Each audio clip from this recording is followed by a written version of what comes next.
जेसेबांनाखि माल दंमोन दख'ना सिगानो खमावबो 60,000नि गोजौआव दंमोन आरो ब्लाउस दंमोन दख'ना सिम्पोल दंमोन गासिबो खावनानै लांजोबबाय। चिरां जिल्ला बेंटल बाजाराव मालिका बसुमतारीनि दख'ना गलायाव सिखाव हाबदों। गासै 3,30,000 रां खावनानै लाङो सिखावा। चिरां जिल्लानि सिङाव थानाय बेंटल बाजाराव मालिका बसुमतारीनि गंसे दख'ना गलायाव सिखाव हाबदों। खौराङाव दख'ना गला बिगुमाया फोरमायनाय बादिब्ला खमैब्लाबो 1,30,000 रांनिबो बारा दख'नाजों लोगोसे सादोर ब्लाउस बायदि बायदि दंमोन। लोगोसे बिथांमोना सिखावखौ थाबैनो हमनानै होनो थाखाय आसाम पुलिसखौ खावलायदों।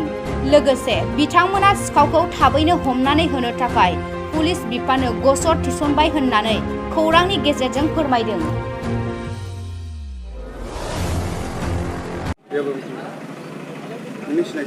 मिल्का बसुमतारी। नोंनि दखानाव मा जादोंमोन? आंनि दखानावथ' आं दहाय फुङाव नायफैनायावसो नुबाय सिखावा आंनि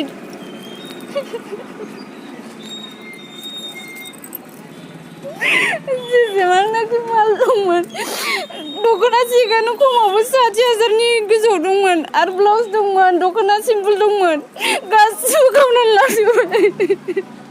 खमावबाबो 1 लाखनि बारा दंमोन।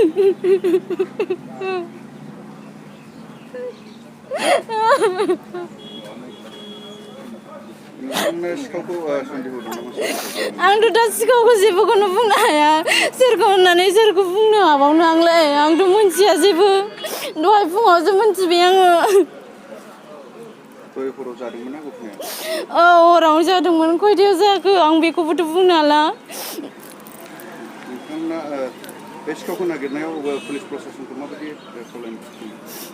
आंथ' दा बे ससियेल मिडियानि गेजेरजों खावलायनो सानो दि जेन' सिखावफोरखौ थाबैनो हमनानै साजा होयो जेन' आंनि माल थांनायफोरखौ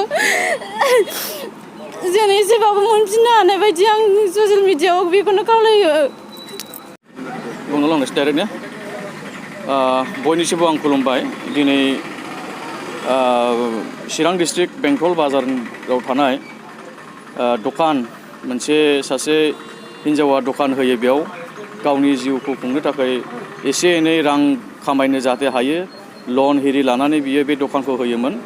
नाथाय दिनै मिथिस्लाबै हरनि गेजेराव दुथां गाज्रि सुबुङा सिखावनि हान्जाया फैनानै बे दखानाव दिनै सुरमार माने साबि थाला देखावनानै जेसेबां बेयाव जि जोम दङ दख'ना ब्लाउस हिरि नानाथा माने बिभिन्न बेयाव गानग्रा जोमग्रा दङमोन। बेयावहाय खमसे खम गैयालाबो माने 1,20,000 माल दङमोन। बेखौ सिखावफ्रा खावनानै लाङो। आं बेखौनो बुंनो सानो जे दिनै बेबायदि जोंनि हालामाव जुदि जाबाय थायोब्ला जोंनि थासारिया बहुत गाज्रि जागोन आरो जोंनि थांनानै थानांगौआ खस्थ' जागोन। आरो जि बेक्तिया बेखौहाय खस्थ' खालामनानै मावनानै जायोमोन बे बेक्तिया ओरैबायदि मोनसे खस्थ'आव दुखु खस्थ' माने बिराद सैसोनो गोनां जाबाय। दिनैहाय लन लादों बियो माब्रै सुख'नो बेखौ बिथाङा गाबबाय थादों।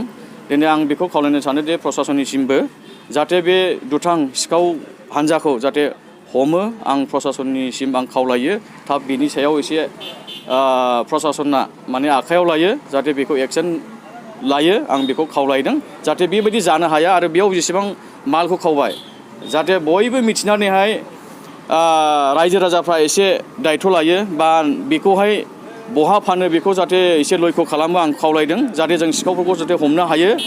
दा बेखौ जोङो जेरावबो बिनि थाखाय जों सिनसियार जानाया मोजां। बे जोंनि बेंटलावल' नङा मोनफ्रोमबो जायगायाव बेबायदिनो जाबोगासिनो दङ। सिखावफ्रा बारासाव बारा बेबायदि जाबोगासिनो दङ। जाहाथे बियो जोबस्राङो बेखायनो जोंनि रायजो राजानिसिम आं खावलायदों बेबायदि सांग्रांथिखौ बयखौबो एसे आखायाव लानो थाखाय बा सांग्रांथि जानो थाखाय आं खावलायदों बयनिसिमबो। बेंटल बाजाराव माने दखानाल' बांसिन गोमानायखौ नुयो बेनि सायाव सारांगौ। दा बेनो मोनसे दुखुनि बाथ्रा।